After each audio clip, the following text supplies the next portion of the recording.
இந்த இந்த கூட்டணி அமைஞ்சதுக்கு அப்புறம் ஓபிஎஸ், டிடிவி தினகரன், சசிகலா அவங்களுடைய கூட்டணி எப்படி இருக்கும்னு நினைக்கிறீங்க?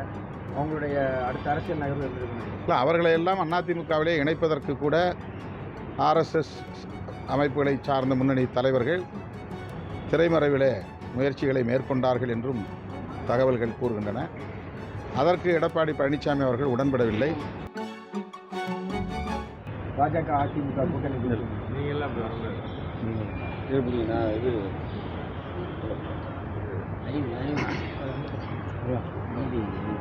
அதிமுக மீது சவாரி செய்து இங்கே ஒரு அரசியல் சக்தியாக தம்மை நிலைநிறுத்திக் கொள்ள வேண்டும் என்ற முயற்சியில் பாஜக தொடர்ந்து ஈடுபட்டு வருகிறது. அவர்களது கொள்கையை சொல்லி தமிழ்நாட்டிலே வேரூன்ற முடியவில்லை. ஆகவே இரண்டு திராவிட கட்சிகளுள் ஒரு கட்சியை தோழமை சக்தி என்கிற பெயரில் அரவணைத்து அவர்களை வீழ்த்த வேண்டும் என்பதுதான் பாஜகவின் உண்மையான செயல் திட்டம். அந்த சதி வலையில் அதிமுக சிக்கிக்கொண்டது என்பதுதான் மறுக்க முடியாத உண்மை. திரு எடப்பாடி பழனிசாமி அவர்கள் பாஜகவோடு சேருவதில்லை என்ற முடிவை நாடாளுமன்ற தேர்தலுக்கு முன்பே எடுத்தார். அதில் உறுதியாகவும் இருந்தார். 2026 சட்டமன்ற பொதுத் தேர்தலிலும் பாஜக அல்லாத ஒரு கூட்டணியை அமைத்து திமுக கூட்டணியை எதிர்கொள்ள வேண்டும் என்று விரும்பினார். ஆனால் அவருக்கு அவரோடு இருக்கிற முன்னணி தலைவர்களே முழுமையான ஒத்துழைப்பை நல்கவில்லை.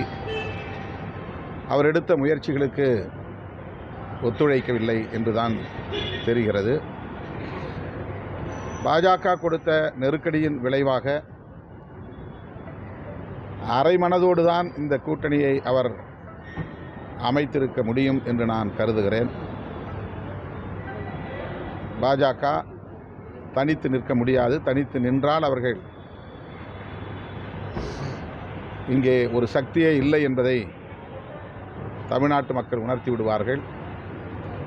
ஆகவே அதிமுகவை தம் கட்டுக்குள் வைத்துக்கொண்டு கூடுதலான இடங்களில் போட்டியிட்டு அதிமுக வாக்கு வங்கியையே தங்களுக்கான வாக்கு வங்கியாக காட்டுவதற்கு பாஜக இந்த உத்தியை கையாளுகிறது. இதனால் அதிமுகவுக்கு எந்த பயனும் கிட்டப் போவதில்லை. பாஜக ஒரு அரசியல் சக்தி என்று காட்டிக்கொள்வதற்கு இந்த களம் அவர்களுக்கு பயன்படும். எடப்பாடி பழனிசாமி ஒரு வார்த்தை கூட பேசலை, ஒரு சின்ன புன்னகை கூட இல்லாமல் இருந்தார். அந்த அளவுக்கு அவருக்கு அழுத்தம் கொடுக்கப்பட்டிருக்கும்னு நினைக்கிறீங்க? அதனால தான் சொல்கிறேன், அவர் மனப்பூர்வமாக இந்த கூட்டணியை உருவாக்கவில்லை அல்லது இந்த கூட்டணிக்கு அவர் உடன்படவில்லை என்று தான் நான் கருதுகிறேன். இந்த கூட்டணி அமைஞ்சதுக்கு அப்புறம் ஓபிஎஸ், டிடிவி தினகரன், சசிகலா அவங்களுடைய கூட்டணி எப்படி இருக்கும்னு நினைக்கிறீங்க? அவங்களுடைய அடுத்த அரசியல் நகர்வு எப்படி இருக்கும்னு? இல்லை, அவர்களை எல்லாம் அதிமுகவிலே இணைப்பதற்கு கூட ஆர்எஸ்எஸ் அமைப்புகளை சார்ந்த முன்னணி தலைவர்கள் திரைமறைவிலே முயற்சிகளை மேற்கொண்டார்கள் என்றும் தகவல்கள் கூறுகின்றன. அதற்கு எடப்பாடி பழனிசாமி அவர்கள் உடன்படவில்லை.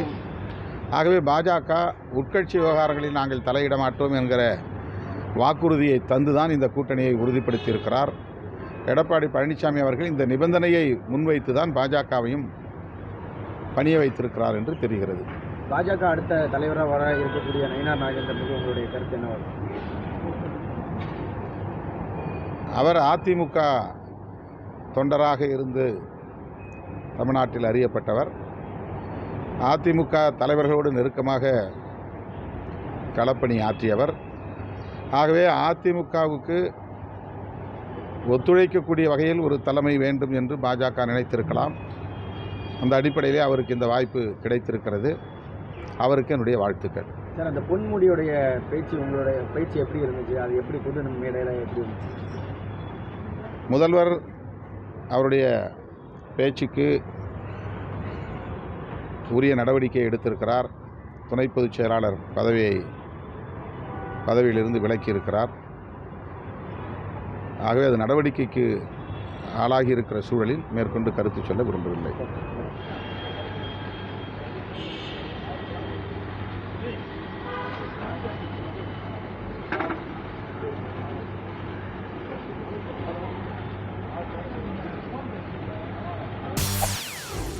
செய்திகளை உடனுக்குடன் தெரிந்து கொள்ள உடனே சப்ஸ்கிரைப் பண்ணுங்க.